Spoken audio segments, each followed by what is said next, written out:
अस्सलाम वालेकुम, मैं हूं शाहजेब खानजादा। तहरीक इंसाफ ने नया इत्तेहाद बना लिया है और फिर से वफाक और पंजाब में हुकूमत बनाने का दावा भी कर दिया है, मगर नून लीग और पीपल्स पार्टी का मुमकिन इत्तेहाद अब तक शराकत इक़्तिदार का कोई मुत्तफ़िक़ा लाएअमल सामने नहीं ला सका है। दोनों जमातों की राब्ता कमेटियों के इजलास अब तक किसी नतीजे पर नहीं पहुंच सके हैं और बिलावल भुट्टो ज़रदारी ने फिर से काबीना का हिस्सा बनने से वाज़ेह तौर पर इनकार कर दिया है। मगर इस दौरान तहरीक इंसाफ ने आज बाज़ाब्ता तौर पर सुन्नी इत्तेहाद काउंसिल से इत्तेहाद कर लिया है, जिसके तहत कौमी असम्बली, पंजाब असम्बली और खैबर पख्तूनख्वा असम्बली में तहरीक इंसाफ के हिमायत याफ्ता आज़ाद उम्मीदवार अब सुन्नी इत्तेहाद काउंसिल के अराकीन तस्वुर किए जाएंगे और इसी प्लेटफॉर्म से इलेक्शन कमीशन से मखसूस नशिस्तें हासिल करने की कोशिश की जाएगी। और आज तहरीक इंसाफ ने एक दफ़ा फिर यह ऐलान भी कर दिया है कि मरकज़ में और पंजाब में हम हुकूमत बनाने जा रहे हैं, मगर नून लीग और पीपल्स पार्टी के साथ इत्तेहाद भी नहीं करेंगे। अब से थोड़ी देर पहले तक भी नून लीग और पीपल्स पार्टी की मीटिंग होती रही, इत्तलात यही आती रही कि नून लीग इस बात के लिए तैयार नहीं है कि पीपल्स पार्टी के बगैर और पीपल्स पार्टी को काबीना में शामिल किए बगैर वो आगे बढ़े। बिलावल भुट्टो ज़रदारी साहब ने कल भी इस बात का ऐलान कर दिया कि वो नहीं बनेंगे हिस्सा, मगर साथ में ये भी बताया कि उन्हें ऑफर की गई थी 3 साल और 2 साल वाला जो फार्मूला था कि 2 साल के लिए वो वज़ीर आज़म बने, मगर उन्होंने इनकार कर दिया। मीटिंग में शरीक थे कमरुज़्ज़मा कायरा साहब, इस वक्त हमारे साथ मौजूद हैं पीपल्स पार्टी के सीनियर रहनुमा कमरुज़्ज़मा कायरा साहब। बहुत शुक्रिया मुझे ज्वाइन करने के लिए। कायरा साहब, क्या कहा जा सकता है कि किसी न किसी नतीजे पर आप लोग पहुंचने वाले हैं या नहीं कहा जा सकता? देखिए शाहजेब साहब, पहली गुजारिश तो यह है कि हमने बहुत दिन पहले अपनी सीसी की मीटिंग करने के बाद मुस्लिम लीग को गो अहेड दे दिया कि आप गवर्नमेंट फॉर्म करें। सो हमारी तरफ से तावन तो आ गया। जरदारी साहब ने जॉइंट सिटिंग में जो आप लीडर्स की हुई, उसमें उन्होंने बाकायदा मियां शहबाज शरीफ साहब को अनाउंस कर दिया। हमारी तरफ से तो जवाब आ गया। अब इशू ये है कि हम उनके साथ, अब चौथा दिन था हमारा, 4 मुलाकातें हो चुकी हैं और इन मुलाकातों में हम उनसे यही चीजें तय कर रहे हैं कि आगे कैसे आगे बढ़ना है। हमारा कैबिनेट में आना किसी दिन भी एजेंडे पे नहीं था। हमने वो उनको भी चाहिए, उनकी भी ख्वाहिश थी, उनको भी चाहिए कि जो भी जमात हुकूमत में आती है तो वो यकसुई के साथ अपना काम करे। मैं आपको तसल्ली से ये बात कह रहा हूँ कि ये एजेंडे का हिस्सा ही नहीं था हमारी कमेटियों का, तो क्योंकि हम भी समझते हैं कि इस वक्त पाकिस्तान के चैलेंजेस ऐसे हैं, या तो कोई मुश्तरका हुकूमत होती या एक जमात को मुकम्मल आज़ादी दी जाए और सपोर्ट फराहम की जाए कि वो खुल के अपना काम करे और पाकिस्तान को इस बहरान से निकाले। 3 साल 2 साल वाले फार्मूले के ऊपर भी हमारा यही मौक़िफ़ था कि अगर हमने ये किया होता तो शाहजेब खानजादा साहब आज मेरा लत्ते ले रहे होते कि तुमने तो बारियां लगा ली हैं, ये कर लिया है, वो कर लिया है, और उससे ये भी होता कि यकसुई जितनी चाहिए वो ना होती। तो हम समझते हैं कि हमारा बहुत सारा काम हो चुका है, थोड़ी बहुत नोक पलक चल रही है अपनी अपनी क़यादतों से बातें करके, तो इंशाल्लाह वो सेटल हो जाएगा। लेकिन अभी काफी दिन है, 29 तारीख को अजलास होना है, या 28 को हो जाएगा, एक दिन पहले 27 को हो जाएगा, उसमें भी अभी 8-9 दिन बाकी है। तो क्या ऐसी जल्दी है कि अभी तक क्यों नहीं हुआ, ये तो कोई समझ ही नहीं आ रही कि ये क्या सवाल हो रहा है। वैसे मगर क्योंकि कल बिलावल भुट्टो ज़रदारी साहब ने कहा कि हम नहीं बनेंगे काबीना का हिस्सा, बट नून लीग की तरफ से ऐसे स्टेटमेंट्स आए, साद रफीक साहब भी कि जी हम अकेले बोझ ना उठाएं, तो ये फिर एहसन इकबाल साहब ने भी कहा, तो कम से कम इस बात पर अब इत्तेफाक है, जो भी आप लोगों का नोक पलक ठीक हो रही है वो दीगर मामलात पर हो रही है, इस बात पर इत्तेफाक है कि आप काबीना का हिस्सा नहीं बनने जा रहे हैं। आपको तसल्ली से कह रहा हूँ कि ये हमारे एजेंडे का हिस्सा नहीं था। उन दोस्तों की अपनी तौर पर राय ख्वाहिश हो सकती है, लेकिन मुस्लिम लीग की तरफ से ये डिमांड के तौर पे हमारे पास एजेंडे का हिस्सा नहीं था। सो इस पे ऊपर कोई डेडलॉक है नहीं। 3 साल 2 साल के ऊपर हमने बातें कर ली, उसके ऊपर बात बहुत हो गई। हमारा तो इशू ये है कि आज तारीख है 19, अभी 8-9 दिन बाकी हैं कौमी असम्बली का अजलास होने में, और उस दिन जाके अभी स्पीकर का इलेक्शन होना है, अभी हलफ होगा, फिर स्पीकर का इंतखाब होगा, फिर कहीं जाके 2-3 तारीख को वजीर आजम के इंतखाब की बारी है। उस वक्त तक अपने हुकूमत के, और हुकूमत में हमने क्या करना है, हम उनके लिए फैसिलिटेशन कर रहे हैं कि हम ऐसी चीजें तय कर दें ताकि हुकूमत कल किसी नए डेडलॉक का शिकार ना हो। हम उससे कोई बंदरबांट तो कर नहीं रहे, तो गवर्नमेंट में शेयर ही नहीं ले रहे। वैसे अगर जैसे बिलावल भुट्टो ज़रदारी साहब ने कहा कि सदर आसिफ ज़रदारी साहब उम्मीदवार होंगे, अगर आपका अपना अपना उम्मीदवार अलग अलग हुआ तो तहरीक इंसाफ इस वक्त नंबर गेम में अपना सदर मुंतखब कराने में कामयाब हो जाएगी, तो कम से कम ये एजेंडे पर है कि जो भी आप कर रहे हैं उसके नतीजे में ज़रदारी साहब को नून लीग वोट देगी। देखिए ना शाहजेब, एक बात तो है कि अगर आप इत्तेहाद में चल रहे होते हैं तो ये तो नहीं होता कि एक दूसरे के खिलाफ इलेक्शन भी लड़ रहे होते हैं। जरदारी साहब बिल्कुल पीपल्स पार्टी का हक है, हम गवर्नमेंट का हिस्सा नहीं है, पार्लियामान का हिस्सा तो है। पार्लियामान के ओहदों के ऊपर हम अपना कंटेस्ट कर सकते हैं, हम उनसे वोट भी मांगेंगे और हमारा हक है। और इस वक्त मुज़ाकरात का भी हिस्सा है वो, जब आप उन्हें सपोर्ट कर रहे हैं? मुज़ाकरात का हिस्सा तो छोड़िए ना, इससे ज्यादा इस पर बात अभी करना मुनासिब नहीं है जितनी मैं कर सकता था, क्योंकि बाकी बातें तो फिर उस गुफ्तगू का हिस्सा है, वो अभी अमानत है। वैसे और पिछली हफ्ते ज़रा पहले एक अचानक तहरीक इंसाफ ने पोजीशन ली कि हम अपोजिशन में बैठेंगे, वफाक में भी और पंजाब में भी, मगर फिर अचानक वो कह रहे नहीं हम हुकूमत बनाएंगे। तो आपकी तरफ से यह तय है कि आप नून लीग को वोट देंगे, बाकी चीज़ों पर अब बात हो रही है, उन्हीं की वज़ारत इस्मा के लिए वोट देंगे? देखिए, गुजारिश है कि तहरीक इंसाफ के कहने में और करने में कितना फर्क है। क्या आपकी नजर में वो ये काम कर सकते हैं, हुकूमत बना सकते हैं, पंजाब में हो या मरकज में? सब जिस बात पर वो कह रहे हैं वो ये कि फॉर्म 45 के हिसाब से हम जीते हैं, और कल बिलावल भुट्टो ज़रदारी साहब ने भी अपनी तकरीर में कहा कि ये जो हुकूमत बनेगी ये फॉर्म 45 वाली होगी, यानी वो भी इस पर एतराज़ कर रहे थे और इस खदशे का इजहार कर रहे थे कि बड़ी मुतनाज़ हुकूमत होगी और बड़े वीक ग्राउंड पर खड़ी होगी। ये तो उनके तहफ़्फ़ुज़ात हैं। इसके बारे में कई और जमातों के भी हैं कि इलेक्शन में धांधली हुई है, कौन से इलेक्शन के अंदर ये एतराज़ नहीं रहे, लेकिन हुकूमतें तो फॉर्म होनी है जो लोग नोटिफाई हुए उनके ऊपर। इस वक्त उनकी जो स्ट्रेंथ है असेंबली में, कल फर्ज करें वो कहते हैं कि हम कोर्टों में गए हैं, हमारा ये हो जाएगा, तो क्या कोर्टों से पहले ये काम तो नहीं हो जाना? अभी गवर्नमेंट फॉर्म होनी, उनके पास अभी इतनी तादाद तो नहीं है, लिहाजा उनके दावे में एक पॉलिटिकल स्लोगन की हद तक तो वो बात अपनी जगह, लेकिन अमलन क्या ये मुमकिन है कि जो स्ट्रेंथ उनकी इस वक्त नोटिफाइड है उसके ऊपर वो गवर्नमेंट फॉर्म कर सके पंजाब में और मरकज में? क्या मुमकिन है सब? और क्या इस वक्त पीपल्स पार्टी के ऊपर कोई दूसरा प्रेशर भी नहीं है कि उन्हें वफाक में हुकूमत में जाना चाहिए? जो हो रहा है political party to political party गुफ्तगू में हो रहा है। मैंने अर्ज किया कि गवर्नमेंट का हिस्सा हम नहीं होंगे, पार्लियामान का हिस्सा होंगे, ये पहले दिन से हमारा तयशुदा है। बहुत शुक्रिया। कमरुज़्ज़मा कायरा साहब हमारे साथ मौजूद थे। अंदर की खबर क्या है, हमारे साथ मौजूद हैं सीनियर सहाफ़ी महमद सरफराज साहिबा। महमद सरफराज साहिबा, बहुत शुक्रिया हमें ज्वाइन करने के लिए। अंदर की खबर भी वही है जो बाहर की खबर है कि जी ऐसी तो कोई बात ही नहीं हुई, कोई ऑफर भी नहीं आई और कोई दबाव भी नहीं है, और पीपल्स पार्टी अपने पहले दिन की पोजीशन पर कायम है, या कुछ ना कुछ हो रहा है? जी देखिए शाहजेब, जो मेरी जो कुछ अहम ज़राए से बात हुई है तो उससे तो यही मालूम हुआ है कि अभी तक वैसे तो पीपल्स पार्टी का फैसला यही है कि वो वजारतें नहीं लेंगी।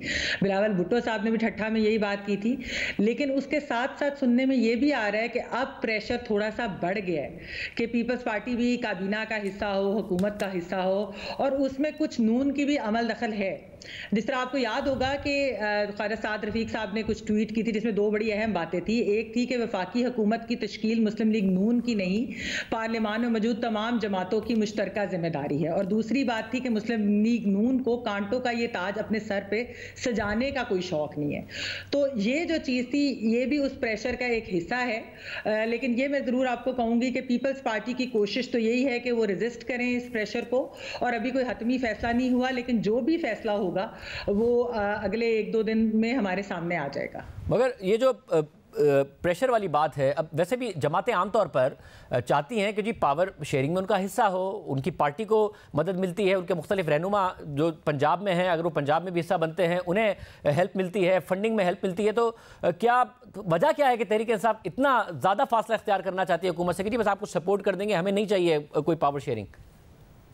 देखिए पीपल्स पार्टी का तो उसमें शायद बहुत क्लियर एक वो चीज़ है, बेसिकली वो ये कह रहे हैं कि हमारे बगैर किसी की भी कोलिशन गवर्नमेंट बनती तो नहीं है, और हमने सिस्टम के अंदर रहकर हमने जो है हुकूमत साजी भी अगर हमें करनी पड़ी तो हम वो करेंगे, लेकिन सिस्टम के अंदर रहकर, ताकि जमहूरियत बच जाए, ताकि ये जो पार्लिमानी निज़ाम है ये बच जाए। क्योंकि सबको इस चीज़ का मालूम है कि अगर जो है ये जमातें हुकूमत नहीं बनाती और इस तरीके से मामला जो है वो अटक जाते हैं कहीं, तो फिर उसका फ़ायदा जो है वो गैर जमहूरी कुव्वतें ना उठाएं, फिर उससे कोई ऐसा निज़ाम ना हो कि यानी कि जिसके अंदर एक तीसरा ऑप्शन इस्तेमाल किया जाए। तो मेरे ख्याल में इस वजह से पीपल्स पार्टी एक मजबूरी के तहत, लेकिन एक बहुत अहम वजह यही है कि वो सिस्टम ना लपेटने, क्योंकि पीपल्स पार्टी ने हमेशा जब भी बात की उन्होंने कहा कि हम इन हाउस और सिस्टम के अंदर रहकर ही काम करना चाहते हैं, तो वो किसी भी गैर जमहूरी ताकतों को वो इस चीज़ का फायदा नहीं उठाना देना चाहते। अच्छा, और जो ज़रा एक दबाव की बात हो रही है, आपके आला ज़रा इस हवाले से बता क्या रहे हैं कि दबाव सिर्फ नून लीग की तरफ से है या बाहर से दबाव है कि तहरीक इंसाफ को, पीपल्स पार्टी को किसी भी तरीके से नून लीग के साथ जाना चाहिए काबीना में? देखिए, जो दबाव है वैसे तो आपने नून लीग के क्योंकि लीडर्स की भी बात की, नून लीग के लीडर्स तो पहले दिन से कह रहे हैं कि पीपल्स पार्टी अगर होगी तो फिर शराकतदार होगी, तो जो नून लीग का भी दबाव है फिर वो दबाव कहीं और से भी फिर मिलकर आ जाता है। तो इस वक्त जो है प्रेशर को रेजिस्ट करने की तो कोशिश की जा रही है पीपल्स पार्टी की तरफ से, लेकिन देखते हैं कि हतमी फैसला क्या होता है। बहुत शुक्रिया। मेहुल सरफराज इस हवाले से अंदर की तफसीलात बता रही थी कि दबाव बहरहाल है, मगर क्या फैसला होगा ये बड़ा अहम होगा, क्योंकि कायरा साहब इस बात को कंफर्म कर रहे हैं कि भाई ये तो बात हुई नहीं है, हम अभी तक इस बात पर कायम है जो हमारे पहले दिन से बात थी, बाकी जो मुआहदा है उसकी नोक पलक ज़रूर ठीक की जा रही है। इतलातें आ रही हैं कि आज भी दोबारा मुमकिन है कि नून लीग और पीपल्स पार्टी की जो कमेटी के अरकान हैं वो बैठें और बैठ कर दोबारा मुज़ाकरात रिज्यूम हो। अपनी अपनी पार्टी से उन्होंने रब्ता किया है, जो मुआहदे के जो भी खदोखाल होंगे, मदरजात होंगे, उस पर बात हुई है। दूसरी तरफ जैसे हमने बताया कि तहरीक इंसाफ आगे बढ़ी है ताकि वो किसी भी तरीके से अपनी रिजर्व सीट ले सकें। आज प्रेस कॉन्फ्रेंस में बैरिस्टर गौहर खान ने कहा कि नोटिफिकेशन के बाद आज़ाद उम्मीदवारों को 3 दिन में किसी पार्टी को ज्वाइन करना होता है, इसलिए पीटीआई के हिमायत याफ्ता आज़ाद अरकान कौमी असम्बली, पंजाब असम्बली और खैबर पख्तूनख्वा असम्बली सुन्नी इत्तेहाद काउंसिल में शमूलियत इख्तियार करेंगे ताकि हम अपनी मखसूस नशिस्तों को प्रोटेक्ट कर सकें।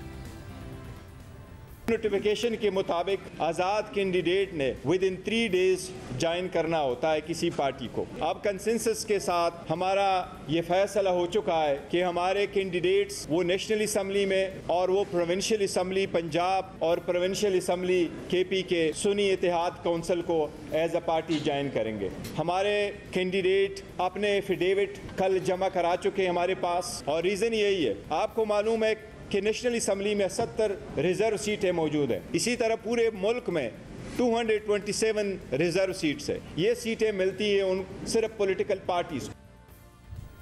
तहरीक इंसाफ ने बिलाखिर फैसला कर लिया है, लेकिन इस फैसले से पहले तहरीक इंसाफ को पेचीदा सूरत हाल का सामना करना पड़ा। जमात इस्लामी, मजलिस वहदतुल मुस्लिमीन और पीटीआई पार्लियामेंटेरियन से इत्तेहाद की खबरें गर्दिश करती रहीं, मगर साथ ही कुछ जमातों के हवाले से पार्टी के अंदर तशवीश और तहफ़्फ़ुज़ात की खबरें भी सामने आती रहीं। आज पीटीआई के सुन्नी इत्तेहाद काउंसिल से इत्तेहाद के ऐलान से पहले भी बीबीसी में इसी मौजू पर खबर शाया हुई थी, जिसमें पीटीआई के रहनुमा बैरिस्टर सैफ का मौक़िफ़ था कि तहरीक इंसाफ की सफ़ों में ये तशवीश भी पाई जाती है कि पार्टी को किसी एक फ़िरक़े की नुमाइंदा जमात में शमूलियत इख्तियार नहीं करनी चाहिए। जब सुन्नी इत्तेहाद काउंसिल से मुज़ाकरात शुरू हुए तो फिर पार्टी के अंदर से ये एतराज़ उठा कि ऐसे शिद्दत पसंद ग्रुप तहरीक इंसाफ के अरकान और कारकुनान के लिए काबिल कबूल नहीं है। इसके अलावा जमात इस्लामी के साथ भी मुज़ाकरात अच्छे रहे, मगर पार्टी ने कहा कि वो मजहबी तशख़्ख़ुस वाली जमात है, जबकि वफाक में मजलिस वहदतुल मुस्लिमीन की मखसूस नशिस्तों के लिए फहरिस्त भी मुकम्मल नहीं है। बैरिस्टर साहब के मुताबिक इस वक्त तहरीक इंसाफ को गैर मशरूत हिमायत की ज़रूरत है, मगर साथ साथ ऐसी जमात की भी तलाश है कि जिससे सियासी और कानूनी चैलेंजेस से भी निपटा जा सके और अपने कारकुनों को भी मुतमईन रखा जा सके। बहरहाल तहरीक इंसाफ ने आज सुन्नी इत्तेहाद काउंसिल से इत्तेहाद कर लिया है ताकि पार्टी को अपनी नशिस्तों के हिसाब से मखसूस नशिस्तें मिल सकें। सिर्फ यही नहीं, वहीं तहरीक इंसाफ में अब ये कन्फ्यूजन भी सामने आ रही है कि वो हुकूमत बनाने की कोशिश कर रही है या अपोजिशन में बैठने का फैसला हो गया है। जुम्मे को तहरीक इंसाफ के रहनुमा बैरिस्टर सैफ ने ऐलान किया था कि तहरीक इंसाफ ने वफाक और पंजाब में अपोजिशन में बैठने का फैसला किया है, मगर पार्टी के वज़ारत उज़्मा के उम्मीदवार उमर अयूब अब भी हुकूमत बनाने के दावे कर रहे हैं। आज एक दफ़ा फिर उन्होंने कहा कि सुन्नी इत्तेहाद काउंसिल को ज्वाइन करने के बाद वफाक और सूबों में हमारी ही पार्टी हुकूमत बनाएगी और पहला काम इमरान खान और बुशरा बीबी समेत पार्टी रहनुमाओं और कारकुनों की रिहाई होगा। हुकूमत सूबों में और कौमी सतह पे नेशनल असेंबली में पाकिस्तान तहरीक इंसाफ के हमारे जो कैंडिडेट्स आए हैं और उसके बाद वो सुन्नी इत्तेहाद काउंसिल में जाएंगे, हमारी ही पार्टी इंशाअल्लाह ताला हुकूमतें बनाएगी और सबसे पहला काम होगा कि हमारे दिलों पे राज करने वाले वजीर आजम इमरान खान साहब, बुशरा बीबी की रिहाई, उसके साथ साथ शाह महमूद कुरैशी साहब, चौधरी परवेज इलाही साहब, हमारी खवातीन जो इस वक्त पाबंद सलासल हैं, हमारी सीनियर खवातीन मेंबरान फौरन पाबंद सलासल से रिहाई और हमारे मर्द हजरात हैं, सीनियर लीडरशिप है जो पाबंद सलासल है, उनकी रिहाई। हमारे वो वर्कर्स जिन्होंने इमरान खान साहब और पाकिस्तान तहरीक इंसाफ के नजरिए के ऊपर हकीकी आज़ादी के लिए कुर्बानियां दी और जिन पे FIRs हैं और वो पाबंद सलासल हैं, उनकी फिल फॉर रहाई, उसके लिए हमारा ये हदफ होगा, उस पर हम लोग काम करें इंशाअल्लाह ताला। इस वक्त तहरीक इंसाफ ये दावा कर रही है, दूसरी तरफ पीपल्स पार्टी और नून लीग के मुज़ाकरात हो रहे हैं, जिसकी अपडेट कायरा साहब भी दे रहे थे कि हमारा जो पहले मौक़िफ़ था वही मौक़िफ़ है, जबकि कल खुद पीपल्स पार्टी के चेयरमैन बिलावल भुट्टो ज़रदारी ने जलसा में दावा किया कि उनसे कहा गया था कि पहले 3 साल हमें दे दें और आखिरी 2 साल आप वज़ीर आज़म बने, लेकिन उन्होंने मना कर दिया। मुझे कहा गया है कि पहले 3 साल हमें दे दे, आखिरी 2 साल आप वजीर आजम बने। मैंने इस बात को मना किया है। मैं इस तरीके से वजीर आजम नहीं बनना चाह रहा हूँ। अगर मैं वजीर आजम बनूंगा तो ठट्टों के अवाम, पाकिस्तान के अवाम मुझे मुंतखब करके बनाएंगे। जो हमारे पास आए हैं, हमारे वोट मांगे हैं, हम उनके साथ आगे बढ़ेंगे, उनसे कोई वजारतें नहीं लेंगे।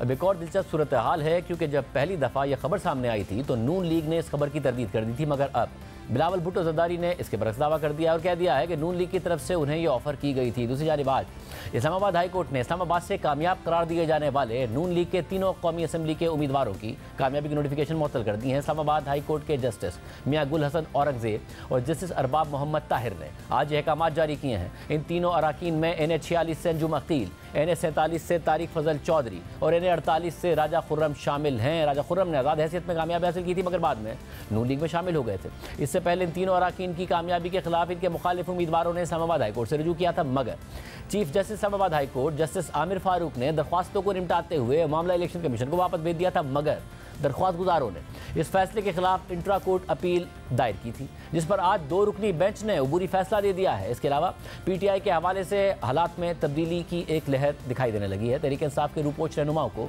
हिफाजती जमानतें मिलने का सिलसिला शुरू हो गया है, जिसके बाद 9 मई के बाद मंजर आम से गायब रहने वाले कई अराकीन मंजर आम पर आ रहे हैं, प्रेस कॉन्फ्रेंसिस में नजर आ रहे हैं। साथ ही 9 मई के वाकयात के तनाजुर में पार्टी छोड़ने वाले रहनुमा दोबारा नजर आने लगे हैं और पछतावे का इजहार भी कर रहे हैं। अली जैदी और इमरान इस्माइल ने इंटरव्यूज दे दिए हैं, जबकि आज पेशावर हाई कोर्ट ने PTI के नामजद वजीर आला अली अमीन गंडापुर की हिफाजती जमानत मंजूर कर ली, जबकि पेशावर हाई कोर्ट में ही आज एक तवील अरसे तक रूपोच रहने वाले तहरीक इंसाफ के रहनुमा सेनेटर फैसल जावेद भी मंजर-ए-आम पर आ गए और अदालत ने उनकी भी हिफाजती जमानत मंजूर कर ली। सिर्फ यही नहीं, आज ही पेशावर हाई कोर्ट ने PTI के रहनुमा आतिफ खान और शहराम तरक्की की हिफाजती जमानतों पर भी 26 फरवरी तक की तौसी कर दी।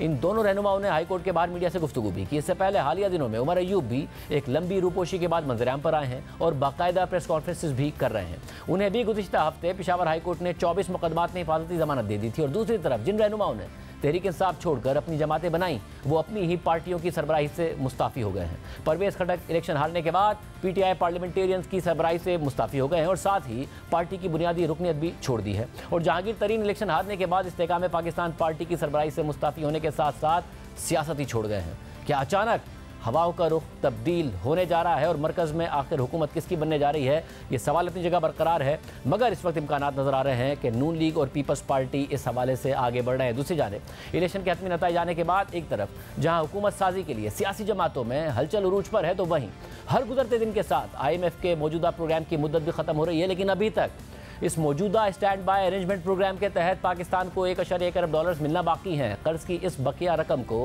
हासिल करने के लिए पाकिस्तान को जल्द IMF को इंगेज करना होगा, अपनी अब तक की कारकर्दगी उसे दिखानी होगी, जिसके बाद IMF का बोर्ड पाकिस्तान को कर्ज की मंजूरी देगा। लेकिन ये सब करने के लिए पाकिस्तान के पास वक्त इंतहाई कम रह गया है। सियासी अदम इस्तेहकाम अपनी जगह नज़र आ रहा है और अगर पाकिस्तान मौजूदा प्रोग्राम भी पूरा नहीं करता तो नई आने वाली हुकूमत पर पहले ही डिफ़ॉल्ट की तलवार लटकना शुरू हो जाएगी। इन सब खदशात का इजहार आलमी रेटिंग एजेंसी फिच ने अपनी आज जारी होने वाली नई रिपोर्ट में किया है, जिसमें पाकिस्तान के सियासी अदम इस्तेहकाम के मुल्क के मुआशी मुस्तकबिल पर असरात की भी निशानदेही की गई है। फिच की रिपोर्ट के मुताबिक पाकिस्तान के इलेक्शन का नतीजा, जिससे मुस्तकबिल करीब में सियासी गैर यकीनी बरकरार रहेगी, वो मार्च में ख़त्म होने वाले स्टैंड बाय अरेंजमेंट प्रोग्राम की कामयाब तकमील के लिए IMF के साथ मुआहिदों में पेचीदगी पैदा कर सकता है। पाकिस्तान की क्रेडिट प्रोफाइल के लिए नया मुआहिदा कलीदी हैसियत रखता है और हम तवक्को करते हैं कि वो जल्द ही चंद माह में हासिल कर लिया जाएगा। लेकिन तवील मुज़ाकरात या नया मुआहिदा तय न होने की सूरत में पाकिस्तान की बैरूनी फंडिंग के खर्चात बढ़ सकते हैं,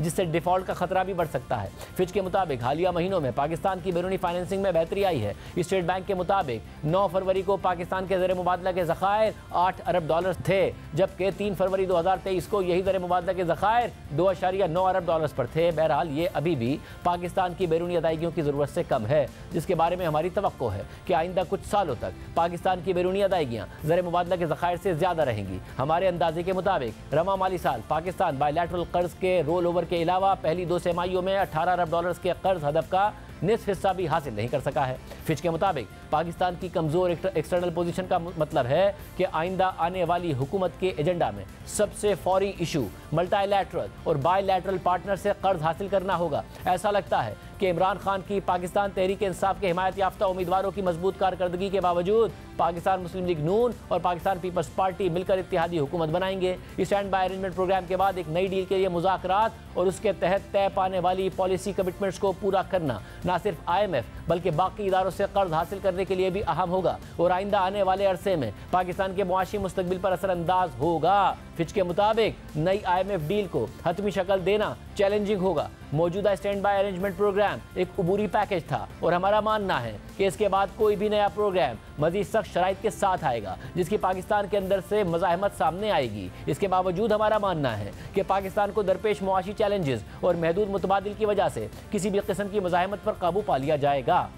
फिच के मुताबिक मुस्तकिल सियासी अदम इस्तेहकाम IMF के साथ होने वाले मुज़ाकरात को तूल देने, मल्टीलैटरल और बायलैटरल पार्टनर से मदद मिलने में ताख़ीर और रिफॉर्म्स नाफिज करने में रुकावट पैदा कर सकते हैं। हमारा मानना है कि नई हुकूमत आने के बाद IMF के साथ जल्द राब्ता करेगी, लेकिन सियासी इस्तेहकाम को दरपेश खतरात बुलंद रहने का इम्कान है। अगर PTI को मुसलसल साइडलाइन किया गया तो अवामी अदम इत्मीनान मजीद बढ़ सकता है। इलेक्शन से यह बात अयां हुई है कि PTI को अभी भी मजबूत अवामी हिमायत हासिल है। फिच की रिपोर्ट में यह भी लिखा है कि पाकिस्तान की हुकूमत का IMF प्रोग्राम पर अमल करने का रिकॉर्ड बुरा है। पाकिस्तान IMF के साथ 24 प्रोग्राम्स में से आधे से भी कम प्रोग्राम्स में तयशुदा फंडिंग में से 75% से ज़्यादा फंडिंग हासिल कर सका है। अलबत्ता मौजूदा स्टैंड बाय अरेंजमेंट प्रोग्राम में तय पाए गए टारगेट्स पर मुनासिब पेशरफ्त हुई है। हमें लगता है कि पाकिस्तान रिफॉर्म्स की ज़रूरत पर मजबूत इत्तफाक़ी राय मौजूद है पाकिस्तान में, जो आइंदा आने वाले किसी मुआहदे को नाफिज करने में मदद फराहम कर सकता है। फिच रिपोर्ट के मुताबिक हमारा मानना है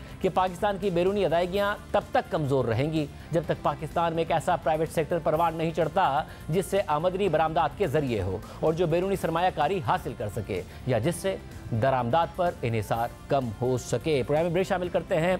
इंतखाबात में धांधली का शोर अपने उरूज पर है। आज इस हवाले से कुछ अहम डेवलपमेंट्स हुई आपके सामने रखेंगे ब्रेक के बाद। मुल्क में आम इंतखाबात हुए 11 दिन हो गए हैं मगर मुबैना धांधली का तनाज़ा अब तक जारी है। कमिश्नर रावलपिंडी लियाकत अली चट्टा के इल्ज़ामात के बाद मुल्क भर में एक बार फिर इलेक्शन में धांधली की बहस ने शिद्दत इख्तियार कर ली है। अब से 2 दिन पहले रावलपिंडी के कमिश्नर ने आम इंतखाबात में बेज़ाब्तियों का एतराफ़ करते हुए मुस्ताफ़ी होने का ऐलान किया था और दावा किया था कि उन्होंने हारे हुए उम्मीदवारों को जीत में तब्दील कर दिया। रावलपिंडी डिवीज़न के 13 MNAs हारे हुए थे लेकिन उन्हें लीड दिलवाई गई। मुल्क के साथ खिलवाड़ किया मगर फिर रावलपिंडी, झेलम, चकवाल और अटक के DROs ने प्रेस कॉन्फ्रेंस करके कमिश्नर रावलपिंडी के इल्ज़ामात को मुस्तरद कर दिया। सिर्फ यही नहीं, लियाकत अली चट्टा ने चीफ इलेक्शन कमिश्नर और यहाँ तक के चीफ जस्टिस को भी धांधली में मुलविस करार दिया था, जिसके बाद PTI ने बाकायदा इस मामले पर जुडिशल कमीशन बनाने का मुतालबा किया और वाज़ेह किया कि चीफ जस्टिस इस कमीशन का हिस्सा ना हो क्योंकि कमिश्नर रावलपिंडी ने उन पर बराह रास्त इल्ज़ाम लगाया है। और फिर उसी दिन चीफ जस्टिस ने सहाफ़ियों से बात करते हुए कहा कि बेबुनियाद इल्ज़ामात लगाए गए हैं। इल्ज़ामात लगाना हक है लेकिन उसके लिए सबूत भी तो दे दें। कमिश्नर वो चीफ जस्टिस का नाम लेके इल्जाम लगा रहा है रिगिंग के हवाले से, तो आप उनसे पूछ लीजिए ना, सबूत कुछ है तो बता दें। मेरी जात को आप एक तरफ छोड़ दीजिए, मगर पाकिस्तान में इदारे हैं, इदारों को तबाह ना करें। और अब एक तरह से मैं इदारे का एक सरबराह भी हूँ। अगर आप ऐसे इल्जाम लगा दें बेबुनियाद, ना उसमें कुछ जरा सी भी सदाकत हो, ना जरा सी कोई सच्चाई हो, ना कोई सबूत पेश करें, आप कुछ भी इल्जाम लगा सकते हैं। कल मुझ पर कोई चोरी का इल्जाम लगा दें, कोई कत्ल का इल्जाम लगा दें। ये इल्जाम लगाना आपका हक है, तो मगर साथ साथ वो फ़राइज़ भी दे दीजिए, तो कुछ सबूत भी पेश कर देना। पहली बात, मेरा इलेक्शन से तो कोई ताल्लुक नहीं है। इलेक्शन जहाँ तक करवाना एक कोशिश हुई थी कि इलेक्शन ना भी हों, उनको 2 एक नहीं कई हुई थी, उनको भी हमने रुकवाया है। अगर कोई ब्यूरोक्रेट ऐसी बात करे तो वो क्या कह रहे हैं कि उन्होंने खुद धांधली की है। उनका जी चीफ जस्टिस और सिकंदर सुल्तान राजा साहब जिम्मेदार हैं इस पर। सर कोई कंटेम्प्ट का नोटिस होगा, एक इदारे को मलाइन करना, इदारे के सरबराह को मलाइन करना? फितरी तौर पे मैं कंटेम्प्ट के खिलाफ हूँ, क्योंकि देखिए एक ये ज़ात की बात नहीं, इदारे की बात है। अगर आप इदारों को तबाह करना चाहते हैं पाकिस्तान में, तो पाकिस्तान का आप नुकसान पहुँचा रहे हैं। अगर आपके पास सबूत है, ये तो बहुत अजीब सा बात कर दी, तो आइए पेश कर दें अपना सबूत। दूसरी तरफ इलेक्शन कमीशन ने भी इन इल्ज़ामात की तरदीद की थी मगर साथ ही इस मामले की इंक्वायरी का ऐलान कर दिया था और आज बाकायदा इलेक्शन कमीशन की आला सतह की तहकीकाती कमेटी ने इस मामले पर काम का आगाज कर दिया और जियो न्यूज के जराये के मुताबिक कमेटी ने लियाकत अली चट्टा की प्रेस कॉन्फ्रेंस की ट्रांसक्रिप्ट के लिए पेमरा को खत लिख दिया है और रावलपिंडी डिवीजन के 6 डिस्ट्रिक्ट रिटर्निंग अफसरान ने तहरीरी बयानात भी जमा करा दिए हैं, जिसमें डिस्ट्रिक्ट रिटर्निंग अफसरान ने साबिक कमिश्नर रावलपिंडी के इल्जामात को मुस्तरद कर दिया है। जराये के मुताबिक अब रावलपिंडी डिवीजन से कौमी असेंबली के 13 हलकों के आरओज के बयानात भी कलमबंद होंगे और कमेटी सूबाई असेंबली के 26 हलकों के रिटर्निंग अफसरान के बयानात भी कलमबंद करेगी। अब जहां इस मामले पर इलेक्शन कमीशन अपनी इंक्वायरी आगे बढ़ा रहा है, तो वहीं पंजाब की निगरान काबीना ने लियाकत अली चट्टा के खिलाफ मुकदमे के इंदराज की मंजूरी दे दी है और जराये के मुताबिक कमिश्नर रावलपिंडी के खिलाफ इलेक्शन एक्ट और ज़ाब्ता फौजदारी समेत दीगर दफात के तहत मुकदमा दर्ज होगा। जबकि इससे पहले तफसीलात सामने आई थी कि पंजाब काबीना कमिश्नर रावलपिंडी के खिलाफ मुजरिमाना साजिश, इलेक्शन से मुताल्लिक झूठे बयानात और हत्या की इज्जत की शिकों के तहत मुकदमा दर्ज करेगी। दूसरी तरफ गैर सरकारी तंजीम और इलेक्शन वॉचडॉग फाफिन ने इलेक्शन कमीशन पर जोर दिया है कि वो चैलेंज होने वाले इंतखाबी हलकों के नताइज का ऑडिट करे और इस हवाले से फाफिन ने मुख्तलिफ तजावीज़ भी दी हैं। फाफिन के मुताबिक जिन हलकों के नताइज को चैलेंज किया गया, इलेक्शन कमीशन उनकी जांच पड़ताल करे और ऑडिट में सियासी जमातों के उम्मीदवार और आज़ाद मुबस्सिरीन को भी शामिल किया जाए। इलेक्शन के बाद की सूरत हाल का तकाजा है कि इलेक्शन कमीशन फौरी रद्द अमल दे और मामले की तकनीकी तहकीकात कराई जाएँ, साथ ही सरकारी इलेक्शन दस्तावेजात की भी तहकीकात की जाएँ। फाफिन के मुताबिक प्रिजाइडिंग अफसर की सील या आरओ की सील के साथ खोले गए बैग्स को देखा जाए, बैलेट पेपर्स, अकाउंट बैग और जारी बैलेट पेपर्स की काउंटर फाइल को भी देखा जाए और इंतखाबी फहरिस्त की मार्क कॉपी को भी देखा जाए। गिनती में शामिल और खारिज किए गए और ज़ाया शुदा बैलेट पेपर्स का भी जायजा लिया जाए। पहले मरहले में दस्तावेजात बशमूल नतीजा फॉर्म के दुरुस्त होने का जायजा लिया जाए। दूसरे मरहले में गैर तस्दीक शुदा फॉर्म के इंतखाबी नताइज पर असरात का जायजा लिया जाए और तीसरे मरहले में इलेक्शन ऑफिशल्स का एहतसाब किया जाए। फाफिन के मुताबिक इलेक्शन कमीशन फॉर्म्स 45 की मुख्तलिफ कॉपियों की हकीकत की वजाहत करे। इंतखाबी खिलाफ वर्जियाँ हुई तो इन पोलिंग स्टेशन या पूरे हल्के में दोबारा पोलिंग कराई जाए। इलेक्शन कमीशन सारा अमल नोटिफिकेशन के 60 दिन के अंदर मुकम्मल करे और इलेक्शन कमीशन के फैसले से गैर मुतमईन शख्स 30 दिन में सुप्रीम कोर्ट से रुजू कर सकता है। इसके अलावा 12 फरवरी को एक शहरी ब्रिगेडियर रिटायर्ड अली खान की जानिब से धांधली के पेश नज़र 8 फरवरी के इंतखाबात का लदम करार देने की दरख्वास्त सुप्रीम कोर्ट में दायर की गई थी, जिस पर आज समाअत हुई तो पता चला कि दरख्वास्त गुजार ने अपनी दरख्वास्त ही वापस ले ली है और वो आज की समाअत में पेश भी नहीं हुए। मगर चीफ जस्टिस की सरबराही में 3 रुकनी बेंच ने इस दरख्वास्त पर भी संगीन सवालात उठाए और वाज़ेह किया कि वो इस केस को सुनेंगे। समाअत के आगाज़ में चीफ जस्टिस काजी फायजीसा ने रिमार्क दिए कि ऐसे सुप्रीम कोर्ट के साथ मजाक नहीं हो सकता, दरख्वास्त गुजार को कहीं से भी लाकर पेश करें, ये केस हम सुनेंगे। चीफ जस्टिस ने रिमार्क दिए कि दरख्वास्त गुजार अली खान कहाँ हैं, जिस पर कोर्ट एसोसिएट ने कहा कि दरख्वास्त गुजार से नोटिस की तामील के लिए फ़ोन और एड्रेस पर राब्ते की कोशिश की है। तो चीफ जस्टिस ने रिमार्क देते हुए कहा कि पहले दरख्वास्त दायर करते हैं और फिर गायब हो जाते हैं, ये क्या महज तशहीर के लिए दरख्वास्त दायर की गई थी? दरख्वास्त गुजार को किसी भी तरह पेश करें, ये केस चलाएंगे। दरख्वास्त गुजार ने दरख्वास्त दायर करते ही खुद मीडिया पर जारी कर दी। जस्टिस मुसर्रत हिलाली ने कहा कि इंतखाबात से मुताल्लिक दरख्वास्त टेलीविजन के लिए दायर हुई थी। चीफ जस्टिस ने एडिशनल अटॉर्नी जनरल से कहा कि ऐसे नहीं चलेगा, आमतौर पर दरख्वास्त दायर होते ही मीडिया पर जारी नहीं हो जाती। दरख्वास्त गुजार से बजरिया फ़ोन दोबारा राब्ता करें। इस तरह से सुप्रीम कोर्ट का मजाक नहीं बनाया जा सकता। क्या पता दरख्वास्त गुजार ने खुद दरख्वास्त फाइल की भी है या नहीं, क्या पता बाद में आकर दरख्वास्त गुजार कह दे कि मैंने दरख्वास्त वापस नहीं ली। जिसके बाद चीफ जस्टिस ने एडिशनल अटॉर्नी जनरल को बजरिया मुतल्लिका SHO दरख्वास्त गुजार को लाने का हुक्म दे दिया और रिमार्क दिए कि केस की समाअत आज ही दरख्वास्त गुजार के आने पर होगी। मगर दरख्वास्त गुजार का कुछ पता नहीं चला, जिसके कुछ देर बाद चीफ जस्टिस काजी फायजीसा ने इस हवाले से हुक्मनामा लिखवाया, जिसके मुताबिक अदालत को बताया गया कि दोबारा राब्ता करने पर दरख्वास्त गुजार का राब्ता नंबर बंद मिला। क्या सिर्फ तशहीर के लिए दरख्वास्त दायर की गई है? ऐसा करने की इजाज़त नहीं देंगे। सुप्रीम कोर्ट का गलत इस्तेमाल करने नहीं देंगे। बताए गए पते और राब्ता नंबर पर दरख्वास्त गुजार को नोटिस की तामील नहीं हो सकी है। इंतखाबात से मुतालिक दरख्वास्त 12 फरवरी को बराह रास्त सुप्रीम कोर्ट में दायर हुई है। दरख्वास्त दायर होने से पहले ही मीडिया पर नशर हो गई। इंतखाबात से मुतालिक दरख्वास्त एतराज़ात के साथ समाअत के लिए मुकर्रर की। दरख्वास्त गुजार ने दरख्वास्त की भरपूर तशहीर होने के बाद वापसी की इस्तदा कर दी।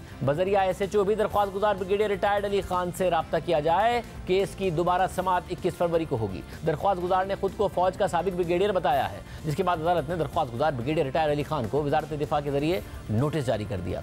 अब जहां ये तनाज़ा बरकरार है, तो वहीं गुज़िश्ता 3 दिनों से पाकिस्तान में सोशल मीडिया साइट एक्स की सर्विसेज मुअत्तल रही हैं। सोशल मीडिया साइट एक्स की सर्विस 17 फरवरी की शाम से डाउन थी, जबकि गुज़िश्ता रोज़ एक्स की सर्विस आधा घंटा बहाल होने के बाद फिर डाउन हो गई थी और आज शाम को एक बार फिर उसकी सर्विसेज बहाल कर दी गई, मगर उसे वक्फे से बहाली और बंदिश का सामना है। दूसरी तरफ इंतखाबात में मुबैना धांधली से मुताल्लिक मुल्क के मुख्तलिफ इलाकों में एहतजाज जारी है। इंतखाबी नताइज के खिलाफ कोयटा में DRO के दफ्तर के सामने 4 जमाती इत्तेहाद का एहतजाजी कैंप लगा हुआ है। बलूचिस्तान की नुमाइंदा जमातें Pashtunkhwa MAP, national party, Balochistan national party और हज़ारा डेमोक्रेटिक पार्टी फॉर्म 45 के मुताबिक इंतखाबी नताइज जारी करने का मुतालबा कर रही हैं, जबकि चमन में भी एहतजाज जारी है। जिला कॉम्प्लेक्स के सामने कंटेनर्स रखकर शाहरा को दोनों तरफ से बंद किया गया है, जबकि किला अब्दुल्ला के नताइज के खिलाफ JUI ने DC दफ्तर पर धरना दिया हुआ है और नसीराबाद में पीपल्स पार्टी ने एहतजाज किया और RO ऑफिस के सामने धरना दिया और शुमाली वजीरिस्तान में PTI और JUI ने धरना देकर मुख्तलिफ सड़कें बंद कर दी। जबकि आज सेनेट में भी इंतखाबात में धांधली का मामला उठा और अपोजिशन अरकान ने इंतखाबात में मुबैना धांधली पर बहस कराने का मुतालबा किया। इस दौरान चेयरमैन सेनेट की डाइस के सामने आकर इलेक्शन चोरी नामंजूर के नारे लगे। चेयरमैन सेनेट सादिक संजरानी ने कहा कि आज बहस हुई तो वजारत की जानिब से कौन जवाब देगा, कल इजलास में इंतखाबात पर बहस करेंगे। मेरी गुजारिश है, मेरी सुन लें, पहले मेरी सुन लें जी प्लीज। ऑनरेबल सेनेटर साहिबान लीव एप्लीकेशन लेने दें, फिर उसके बाद आप लोग लीव एप्लीकेशन लेने दें। बाकी आपके साथियों ने भी कहा तो आप मोशन उसमें डाल दें ताकि डिस्कशन हो सके पूरे हाउस। तवज्जो दिलाओ, आपके पास पहले वर्किंग डे में दाखिल हो गया था। आज मेरा ख्याल ये था कि सबसे अहम मामला जो है इस मुल्क में ये है, मगर इस मामले को कोई अहमियत नहीं दी। इसको लगा देंगे, बस हम कल इसको लगा के इस पे ही डिस्कशन करेंगे इंशाल्लाह जी। ठीक है जी, ख्याल है कि ताकि तमाम पार्टियां कल बिल्कुल कल कोई क्वेश्चन आवर नहीं होगा, कुछ नहीं होगा, इसी पे डिस्कशन करेंगे। पूरी किया गया है मैंडेट कौम का, एक उम्मीद का, एक जमहूरियत के हक में मैंडेट था, उसको चोरी कर दिया गया। सब कुछ जैन करके मेरा ख्याल है कि आज ये मोशंस देखिए, आज मेरी अली जफर साहब गुजारिश है, प्राइवेट मेंबर डे हफ्ते में एक दफा आता है, तो इसको आज करके कल का पूरा दिन हम इसी पे ही लगा देते हैं ताकि मिनिस्ट्रियों से जवाब भी हम ले लें, फॉर्मेलिटी भी कंप्लीट करेंगे, कल सारा उस डिबेट करें इस पे। दूसरी तरफ मुल्क भर से सूबाई और कौमी असम्बली के हल्कों के नताइज में बेज़ाब्तियों से मुतालिक मुख्तलिफ केसेस की समाअत इलेक्शन कमीशन में जारी है और आज इलेक्शन कमीशन ने तकरीबन 87 सूबाई और कौमी असम्बली के हल्कों से मुतालिक मुख्तलिफ दरख्वास्तों की समाअत के लिए अपनी कॉज लिस्ट जारी की है, जिसमें तहरीक इंसाफ के हमायत याफ्ता उम्मीदवार सलमान अकरम राजा के केस से मुतालिक भी समाअत हुई है, जो अब 21 फरवरी तक मुलतवी कर दी गई है। प्रोग्राम में ब्रेक शामिल करते हैं। आज एक और अहम मामला अदालत में उठा है, अहम अहकामात सामने आए हैं, आपके सामने तफसीलात रखेंगे एक ब्रेक के बाद।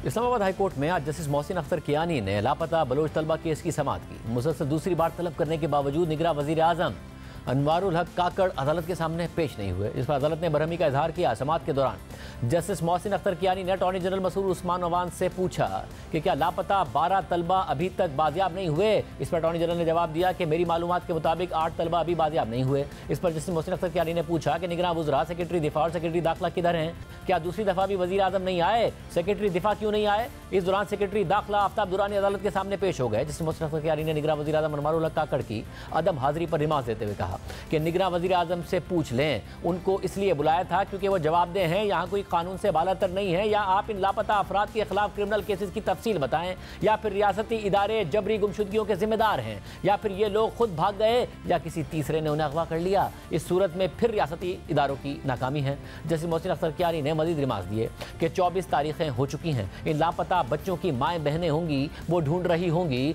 इस्लामाबाद में F6 से बगैर FIR एक शहरी को उठाकर ले गए। 3 हुकूमतें लापता बलोच स्टूडेंट्स की बाजियाबी का कुछ नहीं कर सकी। अभी निगरान हुकूमत है, इससे पहले 16 माह की एक हुकूमत थी और उससे पिछली हुकूमत भी मिसिंग पर्सनस के इशू पर कुछ ना कर सकी। जस्टिस मोहसिन अख्तर कियानी ने कहा कि सेक्रेटरी दिफा और सेक्रेटरी दाखिला सरकारी मुलाजिम है, DG ISI और DG MI भी सरकारी मुलाजिम हैं, ये सब अफसरान जवाबदेह हैं, कोई कानून से बालातर नहीं है। समाअत के दौरान अटॉर्नी जनरल ने अदालत से इस्तदा की कि नई हुकूमत आएगी तो उन्हें पॉलिसी बनाने का वक्त दे दें। इस पर जस्टिस मोहसिन अख्तर कियानी ने रिमार्क्स दिए कि वो क्या कहेंगे कि क्या जबरी गुमशुदगियां होनी चाहिए, कुछ इदारों को जो इस्तिस्ना मिला हुआ है वो नहीं मिलना चाहिए। Deputy commissioner Islamabad MP orders को गलत इस्तेमाल करते रहे, अब अदालती फैसले के बाद वो तौहीन अदालत केस का सामना कर रहे हैं। आज समाअत के दौरान तहरीक इंसाफ के रहनुमा और वकील शेर अफजल मरवत अदालत के सामने पेश हुए और बताया कि मेरे घर पर रात 2 बजे छापा मारा गया। छापा मारने वालों ने मास्क पहन रखे थे। इस पर जस्टिस मोहसिन अख्तर कियानी ने रिमार्क दिए कि ये MNA और वकील हैं, इनके साथ इस्लामाबाद में ये हो रहा है। अगर यहाँ एक रुकन असेंबली के साथ ऐसा हो रहा है तो बलूचिस्तान में आम लोगों के साथ क्या होता होगा। अगर IG का रवैया ठीक नहीं होगा तो उसको हटा देना चाहिए। जो आदमी दिन को घर पर है उसके घर रात को रेड क्यों की गई। समाअत के दौरान अदालत ने सेक्रेटरी दाखिला, IG इस्लामाबाद और CTD अफसरान को बुलाने की हिदायत दे दी और रिमार्क देते हुए कहा कि जो कुछ हो रहा है सारे निजाम को पता है, जज को भी पता है, लेकिन सब खामोश हैं। रियासत के इदारे ये करेंगे तो चोरों डाकुओं से शहरियों को कौन बचाएगा। ये वाना या लकी मरवत की नहीं, इस्लामाबाद के F8 सेक्टर की बात कर रहा हूँ। मुंतखब MNA और वकील सुप्रीम कोर्ट के साथ होने वाला ये रवैया शर्मिंदगी का मकाम है। इस दौरान शेर अफजल मरवत ने कहा कि IG इस्लामाबाद को 10 दिन जेल भेज दें तो सब ठीक हो जाएगा। समाअत के दौरान बलोच तलबा की वकील एडवोकेट ईमान मजारी ने अदालत को बताया कि गुज़िश्ता चंद माह के दौरान मजीद स्टूडेंट्स को भी जबरी तौर पर गुमशुदा किया गया है। हुकूमत बदलने से कुछ नहीं होता, ये रियासती पॉलिसी है। समाअत के दौरान जस्टिस मोहसिन अख्तर कियानी ने रिमार्क दिए कि यूनिफॉर्म की इज्जत को बहाल कराने की जरूरत है। IG को बता दें इस्लामाबाद में कोई अगवा हुआ तो FIR उनके खिलाफ होगी। सारी दुनिया देख रही है, यहाँ तमाम ममालिक के सिफारत खाने हैं, वो देख रहे होंगे कि वो कैसे दारुल हुकूमत में रहते हैं। प्राइम मिनिस्टर होते तो देखते कि यहाँ किस तरह काम हो रहे हैं, बगैर वारंट के लोगों के घरों में दाखिल होते हैं। जस्टिस मोहसिन अख्तर कियानी ने कहा कि हम ISI, MI और IB के DGs पर मुश्तमिल कमेटी बना देते हैं। निगरान वज़ीर आज़म आइंदा समाअत पर कराची ना जाएं, अदालत आएं और अदालत आने को अपनी तौहीन ना समझें। आप डरें उस वक्त से कि जब कानून नाफिज करने वाले इदारों के खिलाफ कोई उठ खड़ा हो। सेक्रेटरी दाखिला देख लें, किसी दिन अपने घर आने वाले को मज़ाहमत में कोई गोली मार देगा। आज समाअत के इख्तिताम पर अदालत ने अगली समाअत में निगरान वज़ीर आज़म के साथ वज़ीर दिफा और वज़ीर दाखिला को तलब करते हुए इस केस की समाअत 28 फरवरी तक मुलतवी कर दी। आज के प्रोग्राम में इतना ही, रात दीजिए। अल्लाह हाफ़िज़।